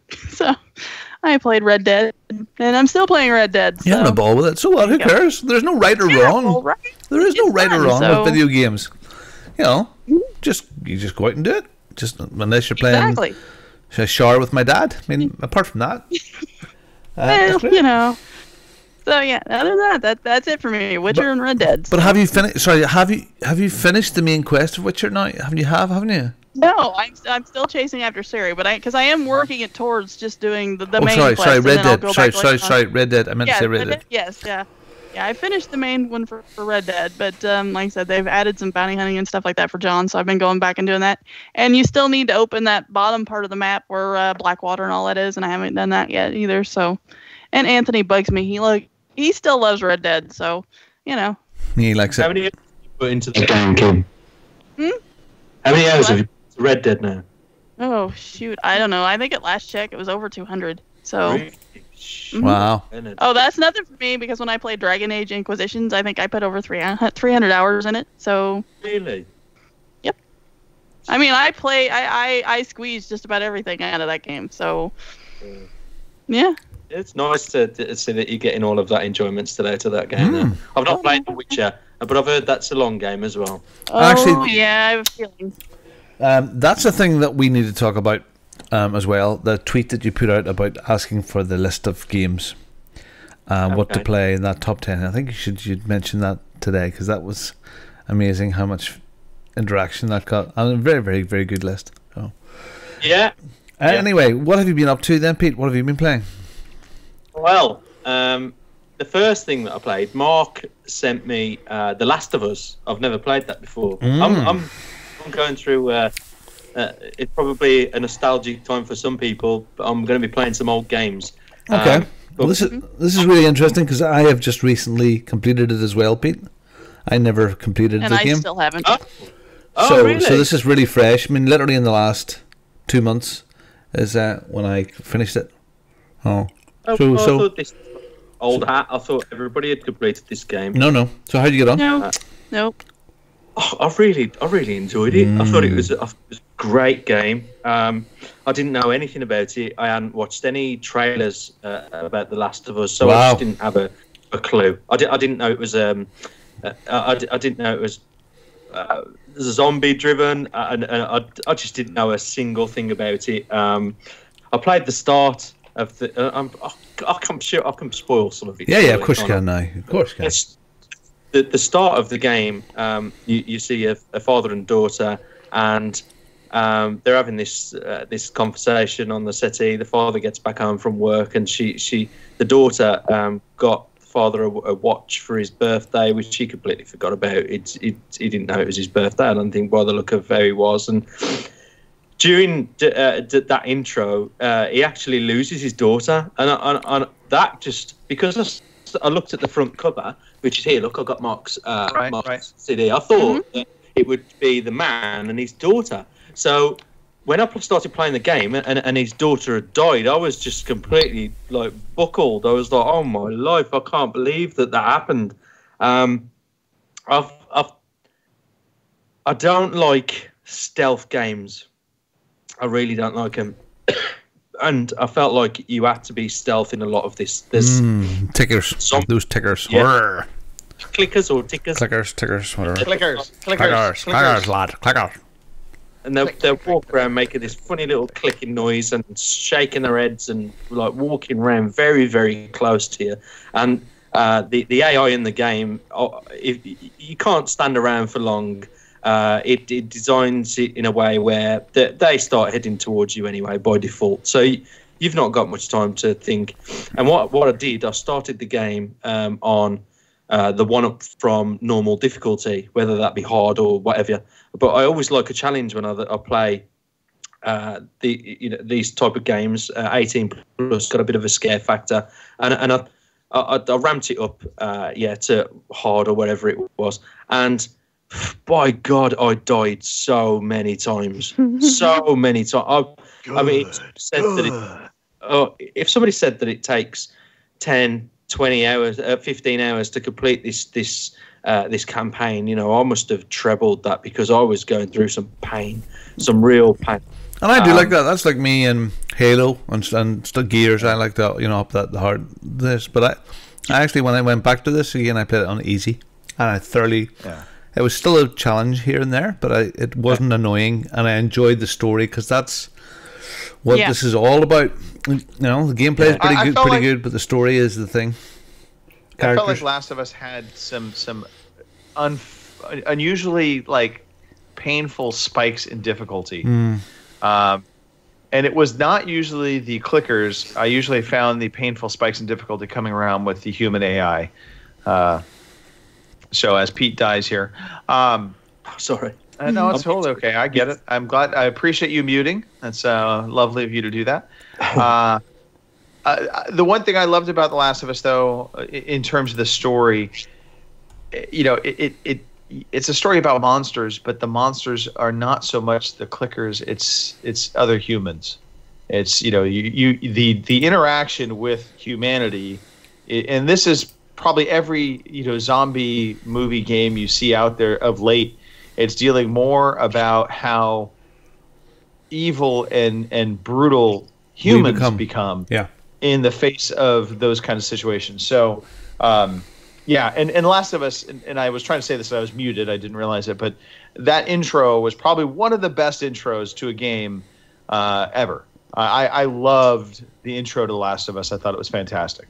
Yeah, I thought it was really well put together. I think I think you could tell it was dated in a sense that when you started to get the human characters respawning when you were in certain battles, with the same type of people, and you can see that then that it's a game that's 7-8 years old, and you're not getting a regeneration of different, but people looking differently. You get that, but I just looked at it like I'm playing an old game. I'm just going to get whatever I see and just appreciate, the game for what it is. And I mean, that story for me, it just got better and better and better almost as it went on. I mean, there was a section in it towards the end, or getting 3/4 of the way through, where they're sort of in this seaside place, and there's a big battle in a restaurant. There's these sort of cannibal guys, and there's a restaurant that you have to run around, and at the end, Baddie, the boss, is chasing you around the place and setting the place on fire. Yeah. It's just fabulous atmosphere, even all around it, and the build up to that. It was done so well. Very, very good, guys. Yeah, but one thing that still to this day, the fact that you collect knives. Yeah, in the kitchen. Yeah. You go to the kitchen and you see a knife block with like 5 knives in it. Can't touch that. Yeah. Yes, Mark. Still complaining about that. We'll never let it go. The thing that really did my head in towards the end of the game, I got stuck in this shopping mall, and there was clickers everywhere, and then after that you had to fight humans. Was that the other one? Anyway, there was towards the end of the game. I was just like, I was so pissed off because I had to drop the difficulty from hard to normal, and I only got the achievement then for completing it on normal and easy, and I was just like, I was gutted. I just couldn't get through that one. Oh no, I'll tell you where it was. It was you go through like this subway, and and there was just clickers, bloaters. Oh my god, it was just insane. I just couldn't get through it, and in the end, I was almost like rage quitting. I was at that point, and it was just so. How anybody completes that on its hardest difficulty is just nuts. But I think I'm getting too old now to have. I mean, years not playing insane, but I'm starting to get too old for that now. Yeah, great game, though. Phenomenal. So what are you saying? So it was like, I just put it on easy all the time then, should I? Yeah, pretty much. Is that what it is? Easy all the time. Easy. I mean, easy like Sunday morning. Is that what I do? Another game I'm going to talk about after. I think you have to put it on easy to enjoy the story, and I think I'm going to do that with the other games that I'm going to mention later on. But okay, I don't know. I think you can. I think you can go normal, not so much easy, but normal still allows you usually to enjoy the story enough. Yeah. It's when you start trying to spike the difficulty past that. Yeah. I know just recently I was trying to play through the Master Chief Collection Halo 2, because I wanted to do the remastered version they did. And I got to the stupid library level. And I had put it on not legendary, Heroic? but the one right below legendary. Heroic, yeah. Which is Heroic. how they recommend you play it. Right, and I'm playing through it on single player, so I wasn't doing co-op with anybody, which is probably a mistake. But oh dear God, library! It frustrated me so much and got me so pissed off. I never finished library, but I also got so mad at the game I've not gone back to finish it. Oh my goodness! And I just said screw it. So I'd already finished the game before, mind you, back when it originally came out. But this go round, I was just like thoroughly frustrated, and that's just never fun. I don't play games to get frustrated. No, I think of some of the stuff I've done over the years. Nope. Really hard difficulties. Especially if you're there to try and enjoy the story, you have to get comfortable with being able to lower the difficulty. And I love games, honestly, that lets you lower the difficulty or raise it and don't punish you for achievements, things like that. And they allow you to do that. Cool. Hey. What else, Pete? What else? One game I fired up for about half an hour before I started to play. The other one that I'm going to mention was World War Z. Yes. Sorry. Whoa. You are not proper English. Hello, World War Z. Duh. Yeah, but I watch a lot of American things. And World War Z. I didn't know it was... Well, it's a third-person shooter, and it's an online 4-player cooperative game, and I didn't know that. I just thought it was going to be a bit of a Left 4 Dead. You could play co-op if you needed to, but there's a single-player campaign and blah, blah, blah. I didn't know that. So when I went onto it, and I was meaning to play it last year, I think it was released around April, wasn't it, last year, something like that, and I've been looking forward to playing it, and then when I fired it up for that half an hour, I mean, the gameplay is so smooth. The graphics are slick. The one thing I didn't like, but when you think about it, a whole game, a whole campaign of gunfire being loud would probably be annoying towards the end of playing it for so long. But I found that the gunfire was very muted. There's a lot of it was silenced, and that could have been some of the weapons that I got, but it just didn't. I found like that. Yeah, it just didn't feel natural when I was firing the weapons because the sound wasn't so realistic. Whereas everything else around me in the environment was very much so. You know, the zombies are very loud and they'd jump scare you, and it was very intense. But I've had no experience with this whatsoever. So is this online only? Is it multi? Is there a single player thing in this? Or what is it? You can play through it single player. It basically gives you AI companions. I didn't notice that when I played it. I just thought it was just a multiplayer, and you could play it publicly. And if you went local, you'd have to have people. I didn't know. Do you know what? I never even tried it. But what you get options anyway, Robin. And there's campaign, public, campaign, private, and campaign local or something like that. I can't remember. But I just went onto the public. So I connected to their servers, and there was just 3 random people that jumped on. You can pick what parts of the campaign that you want to do. So I just started with the first one, and I was in this shopping mall. And then eventually it led to a subway, and I had to get onto the train, and then from the train it led to somewhere else. I can't remember. I did about 3 or 4 parts, and it is literally like horde mode. You've just got these zombies running at you. Right. You've got a lot of ammo pickups, but first aid packs, med kits are very scarce, and you die very quickly. But when you die, and because you're playing in a group of 4, as long as the rest of the people in your team don't die, you have to respawn within 60 seconds. After 60 seconds. And as long as everybody else is okay, you're fine. But there's hardly any medication around the map to keep the team up and running. So it is pretty intense. It's good. I'll give it its due. It's very, like I say, it's very slick. I didn't find I'm a sucker for things sounding realistic, and to not hear a natural gunfire when I was shooting zombies, it just didn't feel right, and I didn't like that. But apart from that, the rest of the game was designed really well. I think it's good. I think it'd be good in a private group. But I only wanted a quick half an hour while I was doing installing the other game that I was going to mention. So it's okay. It's okay. Pete, it was on question. game. Go on. Did you see the original movie? With Brad Pitt, yeah. Yeah. Okay. Yeah. It's funny because when you see clips of this game, for whatever reason, when I watch clips of World War Z, the game, mind you, I saw the movie as well, but the game, the zombies don't seem that fast. No. When you get into the game and you actually are playing it, they are decidedly fast, especially if you've played any other zombie games recently where they're much slower. The zombies in World War Z are just insanely fast, and to me it felt basically futile. That was the one thing I came away from this, is like you just never felt like you were really going to be able to stem the tide or win. It was like constantly just feeling like you had to run. That was your option, was run. There was no, because of the respawning. Sorry, my throat's going. Because of the respawning.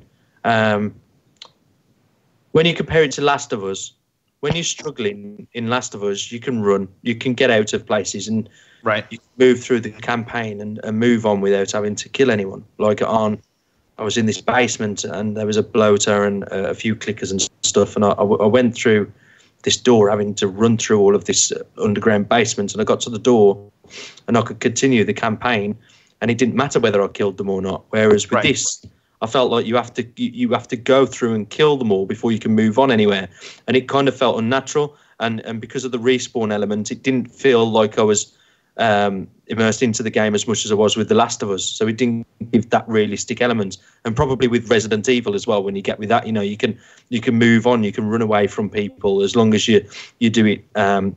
You're smart about it, and it's good. It's good, but I get what you mean, Greg. I don't know. It's worth a try though, especially with Game Pass. When you get it as part of the service, it's worth firing it up. Just if you're into those shoot 'em ups, it's worth it. Yeah. All right. Pete, I think you played one more game you wanted to talk about. Yeah. So there's one more thing. Sorry, I had to cough then. But there's Battlefield Bad Company 2. Wow. Yes. All right. Let's. So this is 2010 March is I think this one. So it's a first-person shooter, and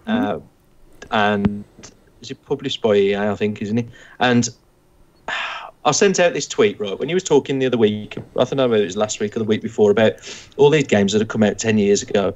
I listened to this list and I was like, I've not played any of these games at all. There was Red Dead that I played. I can't remember if there was anything else. I think everything else I hadn't played, and I thought to myself in that moment, I was like, God, I've missed out on a lot here. And I hear games like Bayonetta brought up a lot, Mass Effect 2, Fallout New Vegas, Alan Wake, Enslaved, and all these games are mentioned so many times, and I just thought to myself, do you know what? I'm gonna send a tweet out, see if we can get some kind of tally going as to what their favorite, everybody's favorite games are within that list, and there were 14, I think, altogether. Right. And I just thought I'll play the top 5 of that list. Because a lot to go through. There's a lot of hours of games, so I just thought I'll pick the top 5. Now, real quick, Pete. Yeah. One of the things I feel slightly bad for you with regards to the list and thinking about it is that Battlefield Bad Company 2 was absolutely a favorite within our community. Yep. Everybody loved this game. The problem is most everybody loved this game for the multiplayer. Well, I've actually played the multiplayer. Okay. So I'd even forgot that I've played the multiplayer of Bad Company 2. When I looked at my achievements in March and April of 2010, I've got some of the the achievements for playing that online. The one thing I didn't play was the campaign, so I just thought I'll go through the campaign anyway, just to give it a crack. So I do appreciate that.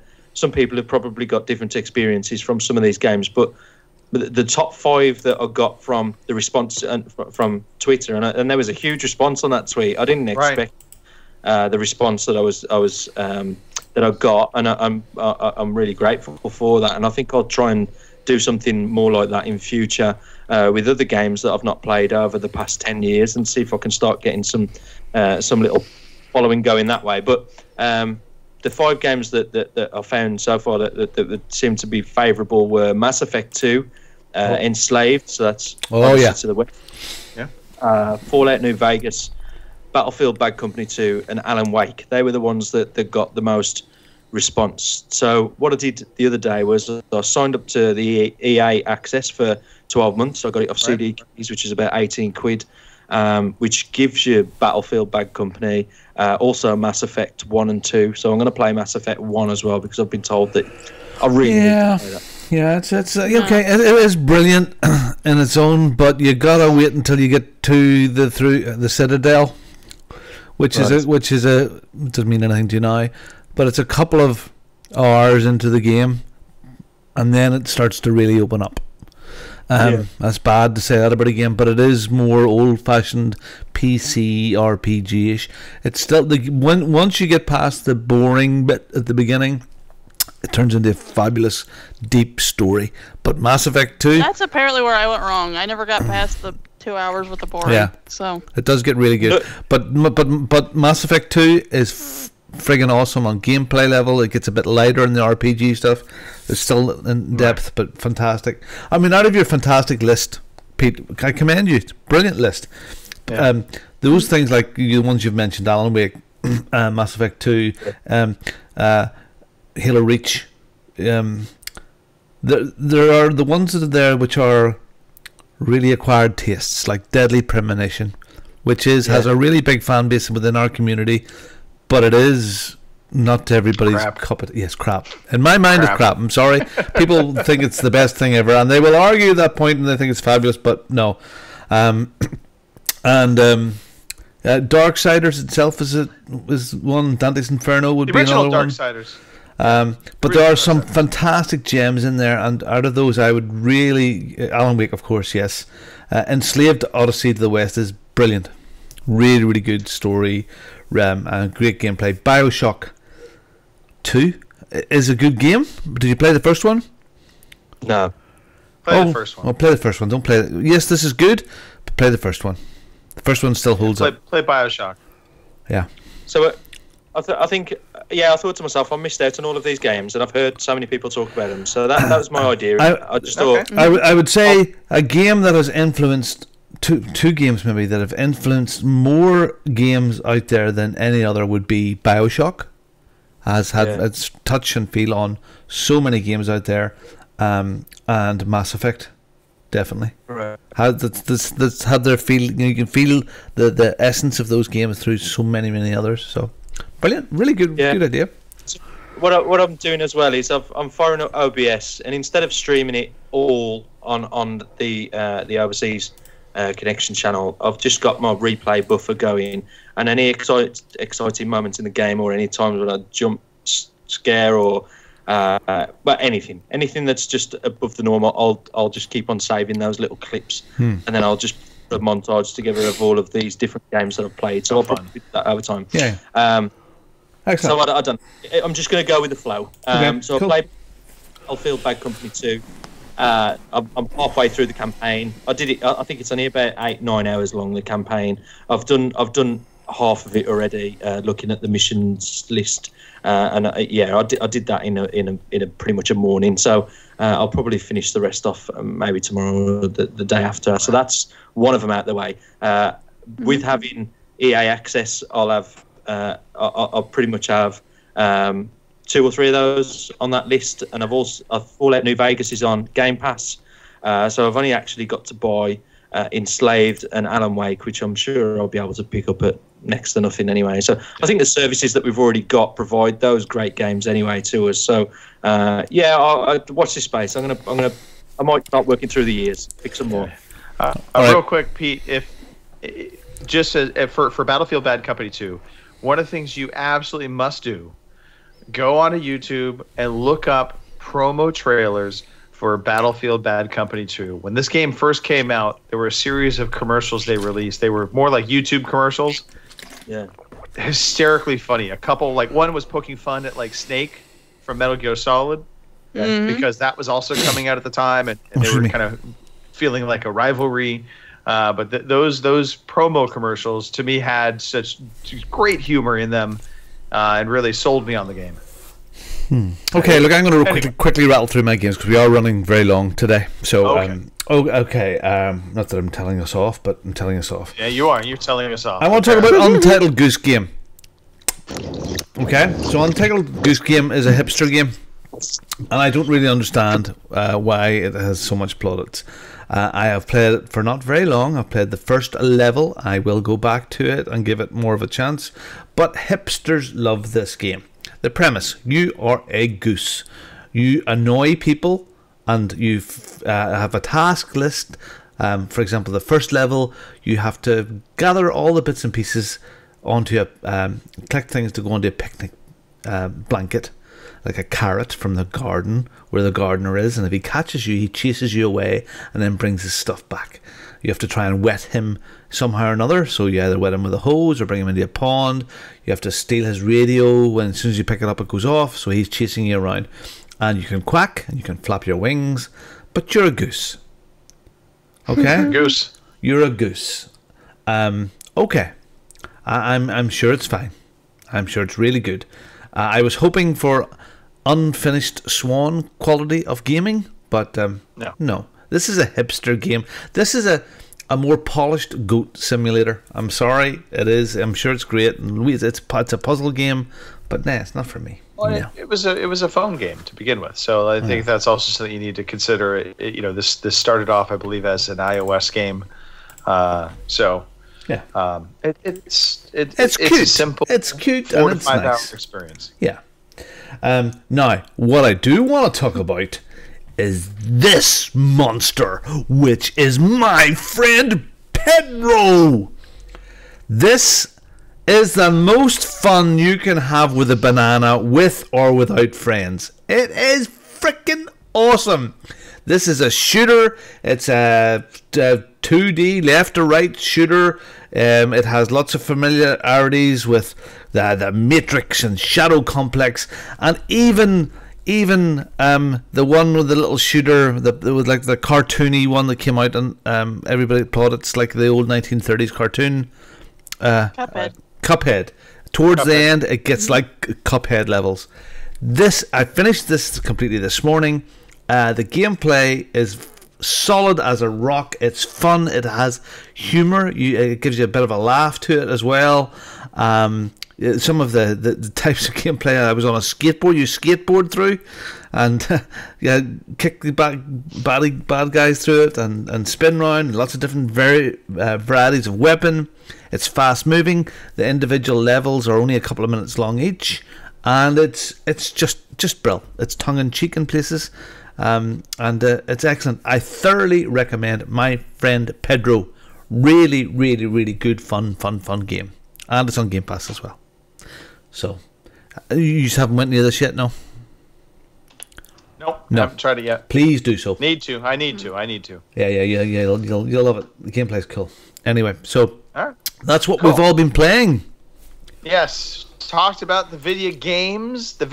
Now we're going to do a quick quiz. Oh, cool. A quiz.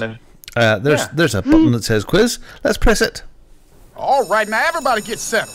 Get away from the windows. Now look, good. It's time for the quiz. Yeah, you know what? Oh, too bad. Tough. All right. That might be the right quiz, but it's a quiz. Oh, yeah, it's okay. It's the quiz. This is the blankety blank quiz, produced by Mark, read out by me because I'm giving you all a chance to try and catch up to me. Pete, you've not even broken ground yet in the blankety blank quiz. So here we go. Here's how this is going to go. There are 3 questions. They are all multiple choice. They are phrases from characters in video games, and I will tell you the character. You will then hear the phrase, and then what is supposed to be the word for the blank area. When you tell me that, you will send that to me on WhatsApp. I will then declare a winner, and we will move on. Does it all sound good?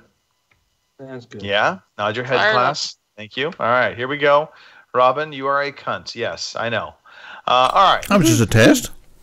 Yep. Testing. 1, 2, 3. Here we go. The blankety blank quiz. First question. This is a phrase from Mr. Torg in Borderlands 2. He said, "Nothing is more blank than treating a woman with respect." Nothing is more blank than treating a woman with respect. Your choices are A, respectable, B, badass, C, rewarding, or D, sexist. Nothing is more blank than treating a woman with respect. please WhatsApp me your choices here. Also applies to you, Kim. I haven't seen you WhatsApping me. I'm just saying. There we go. Just did. Okay. Hey. Just relax there. Pipe down, Pipsqueak. All right. We have 3 answers. 2 people have said B, badass, and somebody has said C, rewarding. That C, rewarding, would be Pete, and that would stand for cunt, and that would be incorrect. It is B, badass. Badass. Yeah. Point to Robin and Kim. Oh, yeah. My ass is bad. All right. Next phrase. Here we go. Isaac Clarke in Dead Space 3. Isaac Clarke in Dead Space 3 said... 3? Yes, in 3. Everybody loved Dead Space 3. It was like Game of the Year on some list somewhere. All right, here we go. Blank men mean well. We just don't always end up doing well. Blank men mean well. We just don't always end up doing well. Is it A, all, B, some, C, gay, or D, good? Blank men mean well. We just don't always end up doing well. Okay. So blank men or Manuel. Okay. Right, or Manuel. Yes. So I have responses from Kim, Robin, and Pete. Kim said, some men mean well. Robin said, good men Good men, Manuel. And Pete said, good men mean well. And there is a correct answer on the board. And that is not that some men mean well, but it is that good men mean well. So there you go. I've got a badass good man, Manuel. The ginger. There we go. 2 points to Pete so far.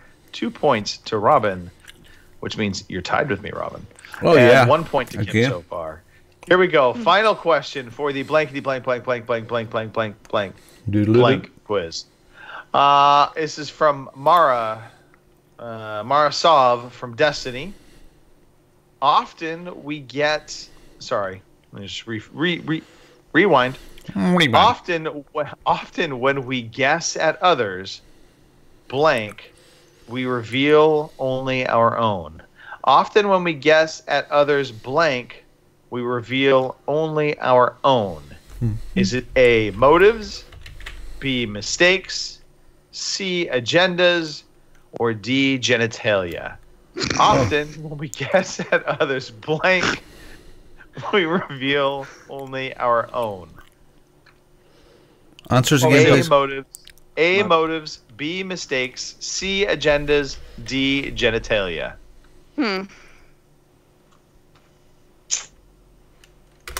Yeah, there's 2 of those words mean almost the same thing. Waiting on one last answer from Pete. You should have it. So when you gas at people, is that like when you fart at people? Is that what the sentence means? Yes, when you fart at people.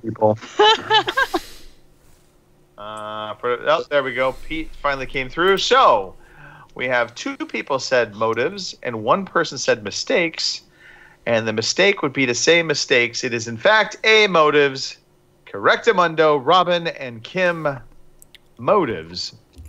Often when we guess at others' motives, we reveal only our own. And yes, agendas was a sneaky, sneaky close one. Really was. Yeah. Well done there, Robin. You've got a badass. Robin, 3 points. You just took the lead. I'm a ninja. Nice going there, Bobbins. You are a ninja. Not going there. Pete got in 2. I'm going to update real fast. I just got 1 tonight. Don't you get 1 for every answer that you get right? Oh, no, look at that. I was going to give you 2, but... That's okay. At least I'm on the board. Oh, yeah. Look at me. Am I the lead? You are in the lead. Holy macaronis. I'm a winner. This is my gift to you. My gift to you, Robin. I took the week off. There you go. Winning. So much winning.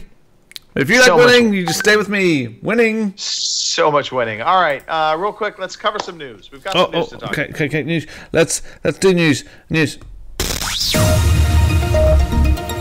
Here is the fucking news. All right, it is fitting that we have been talking about man flu this past week. Yeah. Because their first news stories has to do with a flu of sorts, the coronavirus. Sony had announced they were not going to be attending PAX East, and then they followed up by also saying they would not only not attend PAX East, but also GDC. Facebook also coincidingly said they would not be attending GDC for fear of possible coronavirus implications there. And so both those companies have pulled out of GDC. Sony specifically pulling out of PAX East. And, we talked about it a little bit last week. You can't really fault them for being overly cautious in something like this. But on the flip side... Okay. I'm sure they all go to the supermarket. Well, yeah. So interestingly, subsequently, since those news stories broke, the mayor of Boston sent a letter formally to Sony asking them to reconsider pulling out of PAX East. In his letter, Mayor Walsh said the risk of contracting the coronavirus in Boston and Massachusetts remains extremely low, and that officials have no reason to believe that anyone should cancel their plans to visit the city. And this is where I fall in line here. There's absolutely nothing saying that the coronavirus is a legitimate scare within the borders of the United States, and companies canceling their plans for things inside the U.S. is just a bit ridiculous. You have more chance getting shot dead in Boston than catching coronavirus. Exactly. The mayor also said that fears about the coronavirus are fueled by confusion and lack of information, which has led to the growth of an anti-Chinese and anti-Asian sentiment in Boston and around the country. These fears reinforce harmful stereotypes that generations of Asians have worked hard to dismantle, the letter stated. They trigger our worst impulses to view entire groups of people as suspicious, to close ourselves off, and to miss out on opportunities and connections of our global city that our global city provides. Boston is united in our efforts to dispel these harmful and misguided fears. Yeah, well, I mean, look, there's two candidates here. I mean, if you catch coronavirus at the moment, you're probably going to die. But it didn't make your dick fall off. It's not going to make your dick fall off. If it made your dick fall off, I'd be really worried about it. I wouldn't go to Boston if I knew my dick was going to fall off. Also true. If I was infirm or sickly and I was going to go to a big public place, I wouldn't go if there was a risk. Right. So I think there needs to be responsibility on individuals. So the first virus that comes that makes your dick fall off, then we stay away. Fair play. Okay. I can't really argue with that. No, you can't argue with that. It's good logic. No, so at first I was like a little sympathetic to Sony in hey, okay, yeah, they're fearful of the coronavirus. But the more I've thought about this, the more I am siding with the mayor of Boston, and this is just being hyperbolic. It's being a hypochondriac, if you will, on a very large level. And there's nothing. There's no signs internally within the U.S. There's no signs in the U.K. to say you shouldn't be going out to public places. You shouldn't be going to events for fear of contracting a disease like coronavirus, because it's just not present. I think we have 8 total cases that have come into the United States, and that was from some people that had previously been in China. They have been sequestered. It's not running rampant within our borders. Well, so something like 760,000 people have been confirmed across the whole globe. But it's mostly in China. Yeah, but you're looking at what's that? 0.01% of the population of the world. Right. It's nothing, is it really? So then So I hope Sony does reconsider. The moment we start taking something like this and allowing it to actually impact our business and our way of life, we're giving into something that honestly it's just fear. It's fear mongering at its worst in so many ways. There's nothing that points to this being an issue in the U.S. And Sony America has tons of employees they could be sending without needing anybody from Asia to come over. I tell you, there's probably more people dying of flu at the moment than there is of this normal flu. So I don't want to belittle it. It's very serious, and if you're touched by this, I'm really, really sorry. But I'm quite sure if you are, or you know someone, they had underlying medical things going on, like we were just saying in the chat here, like Dan is saying, at this year's EGX he wouldn't go because of the medications he was on, and that would be the correct thing to do. So so Jason gets it. He wants to keep his dick. Right. Now, speaking of things impacted, you missed the dick by bit, Kim. coronavirus. You were away when the dick bit was going on. Yeah. Okay, I thought there was something else, but all right. No, Valve also said that the production for its new Valve Index VR headset is being impacted by coronavirus. That they will have far fewer units for sale during the months compared to the volumes we originally planned. They are still planning to release the Valve Index VR headset, so that still will happen, and that's going to be coming out just basically a month out ahead of the March 23rd release of Half-Life Alyx, but for now, the amount of headsets being produced for Valve is definitely being impacted by the coronavirus. That's just because a lot of production facilities have had to scale back their production because they just don't have manpower. So it is impacting things for sure, but again, I think we need to be smart about how we view the impact of the virus. Obviously, in areas where it's actually being affected, inflicted. People's dicks are falling off. Yeah. So if your dick is falling off in China, stay at home. It looks like it's killed GeForce as well. No. This is something different. Okay. Bethesda Games is leaving GeForce Now streaming service. So basically, most of the Bethesda titles will no longer be part of NVIDIA's GeForce Now gaming streaming service. This is in a post from the NVIDIA staff forum. Basically announced that the platform has already started removing Bethesda Softworks titles from the library. They include titles like Skyrim, Fallout, installments of the Elder Scrolls games. Basically, the only Bethesda game that's staying on the service is Wolfenstein Youngblood. Wolfenstein. GeForce will now drop the other Wolfenstein installments as well. What my understanding behind this is apparently Bethesda wanted a formal agreement with NVIDIA. That was like a commercial agreement for the titles to be on their streaming service, and that was not in place, and therefore that is why they pulled all of their games out. The plan, hopefully, is to get that formal agreement in place and then be able to reinstate the games to the service. PUBG, cross-party party play.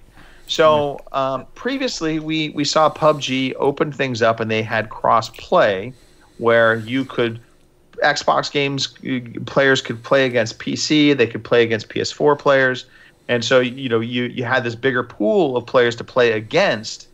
Well, now they have basically started to roll out the ability to party up, much like we do in Call of Duty, where you can have PC, PS4, and Xbox players playing in the same squad. Now in PUBG, PS4 and Xbox One players will be able to pair up together and party together in the game.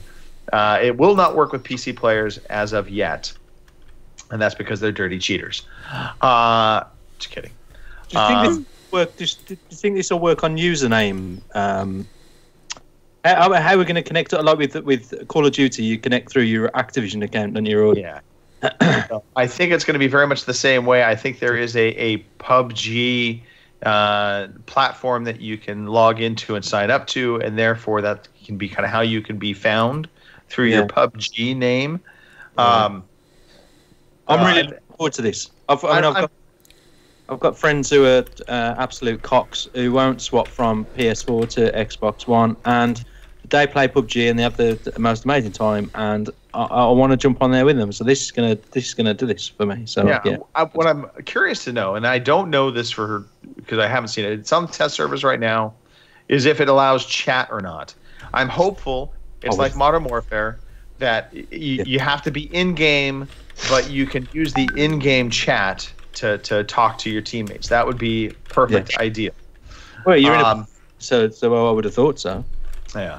Now, the final biggest piece of news, as far as I'm concerned, is that Hasbro has announced a lineup of Halo-themed Nerf guns coming out October 1st. The highlight is the new lineup is the $50 motorized version of the Halo iconic assault rifle.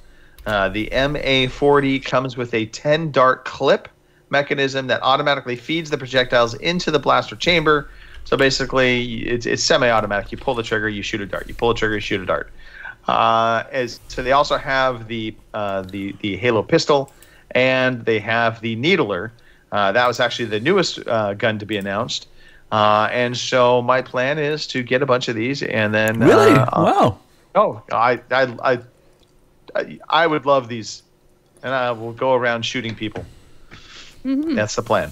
So are they all around $50? These guns? My guess is the Halo rifle is actually quite big compared to the others. So that's I think why it's $50.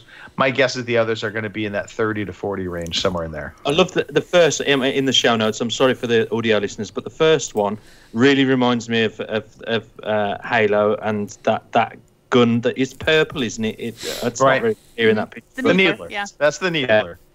I remember that. Was my favorite. Yeah, I remember that. That's pretty cool. I like that. I'll be tempted to buy that. Yeah. So I will absolutely be tempted to pick one of these up, possibly all three. And my guess is they may have more coming out. This is all part of the big Halo Infinite build-up. So kids will be able to shoot one another in the eye with darts, and everybody's gonna be happy.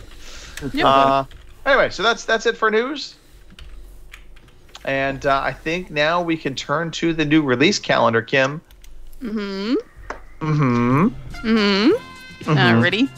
Your new releases for February 23rd through the 29th are Kingdom Hearts 3 Remind for the Xbox One on the 25th, Mega Man Zero ZX Legacy Collection for the PS4, Xbox One, Switch, and PC on the 25th as well, Samurai Showdown for the Switch on the 25th, One Fulfill 2 Point Hospital for the PlayStation 4, Xbox One, and Switch on the 25th. Woohoo! Yep. Overpass for PlayStation 4, Xbox One, Switch, and PC on the 27th. Blood Roots for the PlayStation 4, Switch, and PC on the 28th. Metro Redo for the Switch on February 28th. One Punch Man, a hero nobody knows. For the PlayStation 4, Xbox One, and PC on the 28th as well. Then we have Romance of the Three Kingdoms. Was that 14? The PlayStation 4 and PC on the 28th as well. And those are your new releases. They are. Oh, I thought the music was going to fade. I just cut out to it. Did it not fade? I thought it faded out there. No, I pressed the wrong button. No. That's all right. Oh well, that's the only thing that goes wrong tonight. Apart from everything else, it's okay. Well, hey, you know what we should talk about right about now, Robin? Yes. Victory achieved. You have been busy, yeah. Yeah, victory achieved. Yeah. So victory achieved this week. It's when you complete a game, and we give you money for completing games. It's like getting paid. If you wait long enough, the odds will be in your favor. So when you complete a game, you take a photograph of the credits with your smiley face generally in it. I will try and belittle you in every way I possibly can when I retweet it. A chicken will be involved at some stage, and maybe a little bit of a story with a picture thing. Anyway, depends what's going on in my mind. I had fun today with those. So when you finish your game, you take your photograph for the credits, you tweet that off to @OC_podcast with a hashtag of victory achieved. And you'll be entered into our 3-month draw due next at the end of January, February, March. And you can win $20 or 15 quid. And you can be winners. So people that have completed games this week. Gunslinger X 1983, he finished The Room on PC. Good lad. John Mouse, he finished Call of Duties and the World Wars of Twos. Steffi Business, Steffi Cubs UK fans. There's a story behind that, I'm quite sure. He finished in Uncharted. Steffi, was it Uncharted 1? Was it the beginning? I believe it was the first one. Okay. The Legit Chinny, he finished The Last of Us, and he also did the DLC. Fair dues. Martin C, 1984, he finished, Lego Indiana Jones, the original adventures. Brilliant. It's a great series of Lego games. Really, really good. Denok TQ, he finished Wolfenstein, a Youngblood. Colonel Cars, he was a very clever man. He did the right thing, and he finished BioShock. Yes, the best of the BioShocks. And he tried to blackmail me on the tweet to win the game, or to win the competition, so I'm not sure. Would you kindly, he said. O.C. Murphy's Law, he finished Telltale's Batman game. Mr. Miyagi, 1984. See, I can't move on without being sarcastic or funny when your name is mentioned. As a game that I'm probably going to play next is A Plague Tale of Innocence. A Plague Tale Innocence. I have it downloaded. Rats. I don't know. I hate rats. That's maybe why. Me too. And the Bongo of the Scenes finished My Friend Pedro. So that's it. So it says here now some very nice person plays a jingle massaging everyone's balls. So that must be Greg. You all have a victory's achieved. Victory's achieved. You have one. Victory's achieved. Oh, I feel my balls are nicely massaged. Thank you very much, Mr. DeLisi. Take us home. You're welcome. All right. Hey, if you've made it this far, thank you so much for listening in this week. We really do appreciate it. We love our community. We love having fun with you guys. We appreciate you taking part live and or just listening to it when you get a chance. Be part of the conversation every week. Twitch, Mixer, YouTube, 9 p.m. in the UK, 1 p.m. in the West Coast, 4 p.m. in the East Coast, 5 p.m. Central. That can't be right. 6 p.m. Easter Island, 7 a.m. in Australia. And we are on iTunes. We are on Stitcher. We are basically anywhere you can download a podcast. You'll find it tomorrow. Wake up to it. Enjoy it. Play it at the gym. Play it loud. Be proud. Most importantly, we would love to hear this audio play right about now. Hello, my fellow podcast family. You like us, we like you. See where I'm going with this? Follow us on Twitter @OC_podcast. Check us out on Facebook, fb.ocpod.com, or email us, podcast@ocpod.com. We'd love to hear from you. All right. Hey, we've had more exciting signs. We've seen Nicole. We know she's alive. One of these days, we just might drag her back onto the show, for the record. So there we go. All right. Let's start off with the shout-outs. Well, first and foremost, shout-out to Mark and Jenny. Absolutely. Our hearts are with you guys. Family loss. I'll just leave it at that. So we're all family. We're here for you. And on that note, I will put it to Pete to cheer us up. Pete, take that man flu self and enlighten us. I've been coughing my guts up on mute, but there we go. Anyway, I'm going to shout out Pilch. I caught up with Pilch this week, and he, as you know, as Pilch, he's sarcastic. He said, "I've not been on Twitter for 2 months, and I hadn't noticed." Well, I'm sorry about that, but we had a good old catch up anyway on WhatsApp, so it was good. It was good to hear from him. So yeah, shout out to Pilch. All the folk who responded to my post on Twitter, I felt like it got some good response. Yeah, I enjoyed it. I'm going to enjoy playing the games, so that's ace. And one more person I want to shout out who will never ever listen to this podcast: Tyson Fury has bought the WBC right the States down to the UK. We've got all of the belts in the UK, and yeah, heavyweight division is going to be exciting. And I've got a big fucking belt. So yeah, heavyweight is going to be exciting for boxing. Deontay Wilder is one of my favourite boxers in the division, but he got his ass kicked to him on a plate last night. There we go. Yeah, brilliant. I'll move on to the ninja. Okay, I want to have a shout out to Matt. Matt Empire. Matt, I'm doing it. Matt has encouraged me to experiment with my aerial. So we've noticed. We've seen it on display multiple times now. So as you know, I get my internet through 4G, and I have you recognize on a phone you've got the 5 bars for your signal. Well, I only can manage to get 3 bars here. I have experimented with certain aerials that you can fit to the device, but they haven't seemed to make much of a difference. A friend of his had tried this really good one, and I've went ahead and ordered one.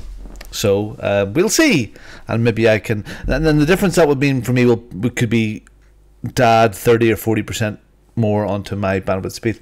So I've heard, Robin, if you wrap your phone in foil and then make a little cone thing coming up, it works better. Oh, this machine's working. Yep, that's the exact. Yeah, that's it. That's right there. Yeah. Just like that. Yep. So yes, to Mark, of course. Yeah, it's horrible when stuff like that happens. To Phil, indeed, and to everybody that's been on the show tonight. It's been good fun in there in the chat, and we eventually got to round the video games. But you know what? It's a bit of fun, and a bit of chat.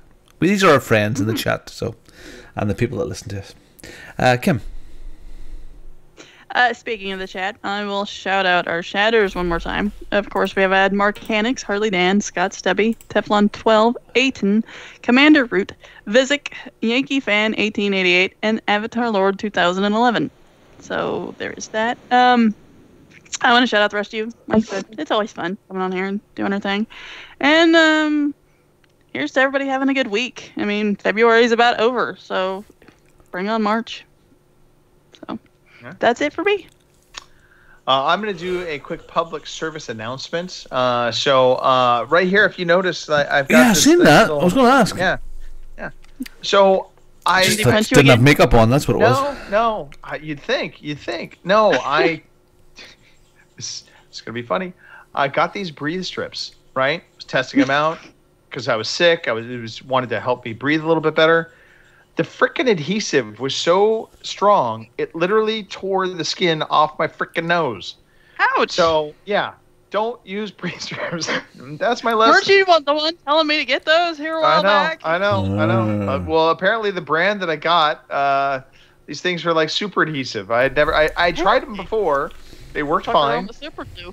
But I got a different brand, and these literally were like frickin' glue. I mean, I was pulling it off, and I'm like, my eyes were like welling up with tears. It was just like, oh my god. So yeah, be careful what you put in and up your nose. Things to remember. All right. Okay. Yes. All right. A shout out to the three of you. Thank you guys for taking the time. Pete, thank you for bringing your sick ass onto the podcast. Kim, thank you for bringing your skinny ass onto the podcast. And Robin, thank you for showing me your breasts. Anytime. I'm happy to show me your breasts. I love my podcast family. I love our community. And on that note, play more Stellaris. Yes, play more Stellaris. Play games. Go out, have fun, have a great week, and we will talk to you guys next week. See you. Bye. Indeed. Thank you for listening to the Overseas Connection podcast.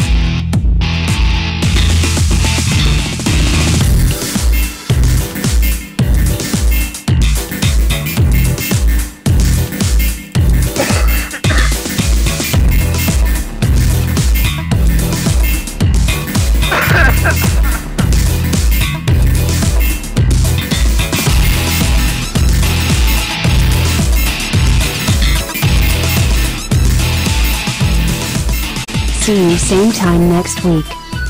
Frostpunk was incredible!